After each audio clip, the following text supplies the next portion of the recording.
It's time for Energy Insights, where you get an inside view and a local perspective of all the oil and gas progress going on in the Mid-Ohio Valley. This program is brought to you by the Southeastern Ohio Oil and Gas Association and can be heard every Saturday on WMOA AM 1490 and FM 101.3, JAW's Classic Country FM 100.9, and ESPN AM 630 and FM 92.9. Here's Johnny Wharf, your local host. Energy Insights on a Saturday morning brought to you by the Southeastern Ohio Oil and Gas Association. Honorable Troy Balderson, Congressman, our guest here on the radio, and we want to talk a little bit about the energy sector as it relates to the Mid-Ohio Valley and what keeps you awake at night, maybe, and then what is it that you like in terms of the progress? Well, John, hey, first of all, thanks for having me. It's great to always catch up with you, and it's great to be down here in Marietta, Ohio today and talking about the energy and the energy needs. As far as what keeps me up at night, a couple things do, but in particular, it's the amount of power usage that we are using and the lack of that we have.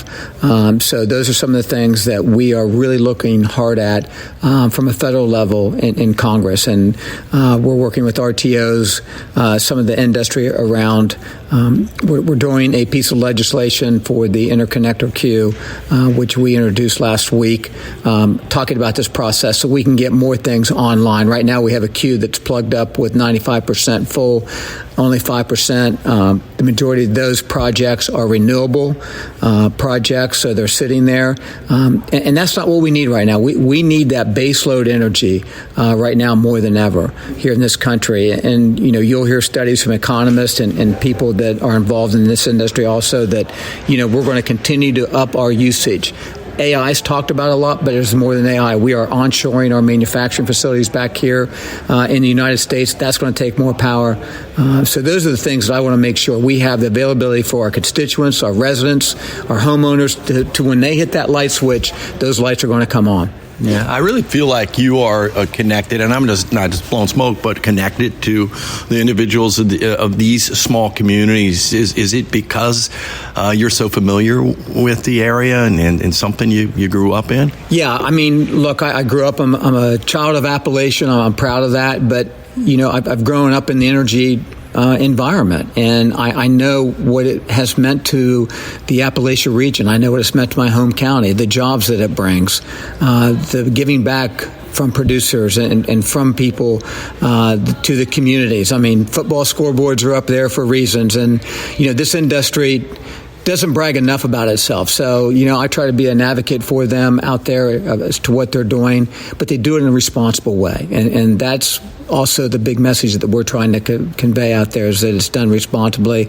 My history in the state legislature, I was chair of the Energy and Utilities Committee, so I really dug in, rolled my sleeves up, and I really enjoy it. It's a complicated thing, and you know, the state legislature's term limit in 8 years, so it's a new member every 8 years, and it's new technology, and that technology is changing all the time, so we have to be up to speed to it pretty quick.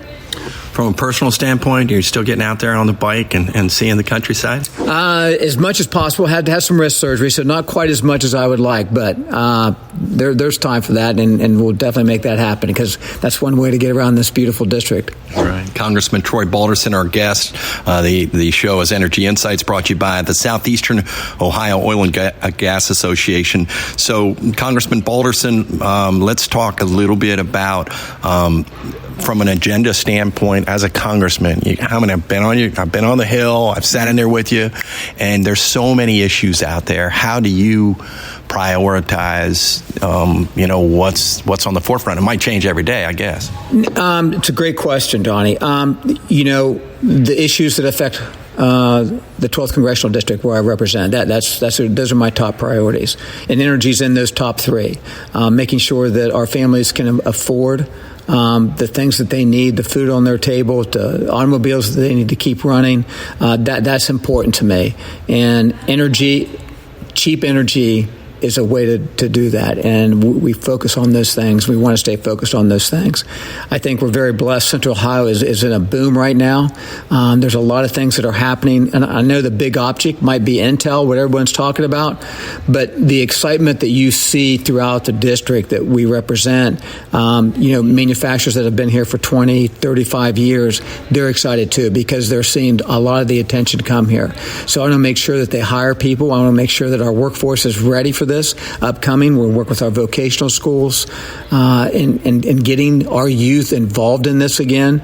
Something else, a little off track from it, but there's been a big push, and I take a little bit of credit for some of that for our 4-H kids. Sure. I work with these companies and tell them to get involved in some of these programs because those kids are on top of it. They're structured, they're disciplined, they've got a work ethic, and they want to learn. So those are the big things for me is just to make sure that we make it affordable to be here in Southeastern Ohio, and I think that's a top priority. Obviously, our national security is a big deal to me, so I want to make sure that we are secure, and that goes back to energy also. I mean, if we're energy independent, we're energy secure, and I think that's a big thing, and we've lost some of that. We had it back. We were energy dominant under the Trump administration. We're going to make that come back in the next administration, and I've got great colleagues on the Hill. I serve on the Energy and Commerce Committee, which is the largest jurisdiction committee in Congress, and I sit on the subcommittee for energy. So we're going to keep on plugging away and dealing with those issues. Well, that and plugging away, right, kind of works into those wells. So you just answered my last question about the committee and the energy and commerce, so I appreciate that. Also, I think it's all connected when you bring up 4-H, FFA. We actually have them calling in reports because they want to be a part of the community. So these guys are calling in radio reports from the local fairs and doing some things that I think are important. And if you and I don't ask them to do it, they probably aren't going to do it. So appreciate you, and I know I speak for a lot of listeners out there that do as well, and keep up the good work. Thank you very much, John. I appreciate you having me. All right. Troy Balderson, Congressman Troy Balderson, our guest. The show is Energy Insights, brought to you by the Southeastern Ohio Oil and Gas Association. Thank you for listening to Energy Insights, brought to you by the Southeastern Ohio Oil and Gas Association. Tune in every Saturday morning on WMOA Local Radio, JAWS Country, and ESPN as Johnny Wharf brings you a local and inside perspective on the oil and gas industry right here in the Mid-Ohio Valley.